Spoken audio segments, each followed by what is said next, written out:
kitalo nnyo kitalo ddala. Nina stories za mirundi ebiri naye katutandikireyo ekifaananyi ky'omwana atambuzibwa ku social media platforms ez'enjawulo nga kigambibwa mbu wa Bad Black. Lwaki ntandise n'ekigambo kitalo nnyo kitalo ddala? Omanyi wano ku social media gwe olugjayo wooti omuntu oli afuba kulaba ng'azimbira ku kintu kyo okulaba ng'afuna likes, erinnya, comments n'ebisigadde ng'ebyo nga ba followers. Naye actually ekifaananyi kino natandika okukiraba oba kwosa ggulu nga ndaba ekifaananyi kiri mu kubeera nga kitambuzibwa nera ng'abantu bavuma nti omwana wa Bad Black, wuno omwana wa Bad Black post, omwana wa Bad Black n'ebisigadde ng'ebyo. Naye nina ennaku okutegeeza nti ekifaananyi kiri mu kubeera nga kitambuzibwa omwana oyo yafa bambi. Maama we yagenda opostinga ekifaananyi ekyo ng'omwana oyo ekifaananyi kyali kya mulambo gw'oyo omwana.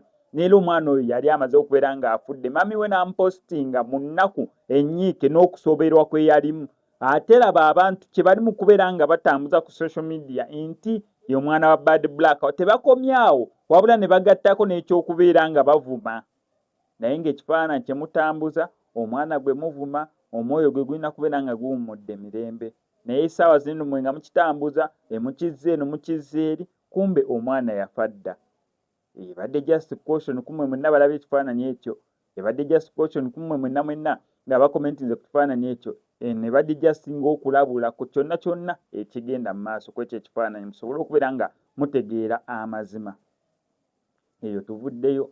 Nze Kiridde owa Mutwe. Olunaku olwaleero Nuuwa Mutwe oluvannyuma lw'okubeera nga naye yakwatibwa wamu ne anko we amaze n'aweebwa beyiro. Edi Mutwe tanaakubeera ng'avaayo mu kkomera n'abasigadde tebanaakubeera nga bavaayo, naye Nuuwa Mutwe basobodde okubeera nga bamuwa beyiro yeeyimirirwe. Era nga beyiro eno bagitadde kakalu ka poliisi ka mitwalo miliyoni 5 bweddu. Bw'atyo n'asobola okubeera ng'ayimbula, asobola okubeera ng'akomawoko mu nsi, asobola okubeera nga alya butaala nga balinda emisango gye n'okuwozesebwa kwe nga bwe kugenda mu maaso.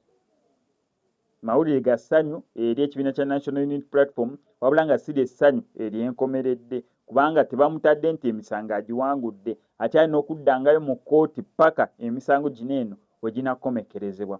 Wano ku SMX Media sobola vaawo nga sikutegeezeza bannaffe aba Legit Shots enamba y'essimu eri awo. Omuyimbi yenna nga yandyagadde omukolera oluyimba lwe olwa vidiyo bulungi nnyo, balina cameras ez'omulembe. Kobeere ng'oyagala luyimba lwa audio, studio yaabwe ya mulembe bajja kukolera audio omulungi. On top of that, nga bamala okukwatira vidiyo oba audio bamupromotinga ku radio stations ez'enjawulo ne TV stations ez'enjawulo. Balina offer eri abantu ab'amasomero. Gwe nga mulina essomero mulina oluyimba lwammwe olwa audio, mwagala lukolera vidiyo, balina special offer gye muli. Kyokka ate neyombera nga mulina MDD Music Dance and Drama Prom parties oba kwanjula mbaga, graduation oba birthday parties, ekikwasaganya ne videography bw'oba weesiga. Bakubireko ku enamba y'essimu, ebisigadde obibalekere.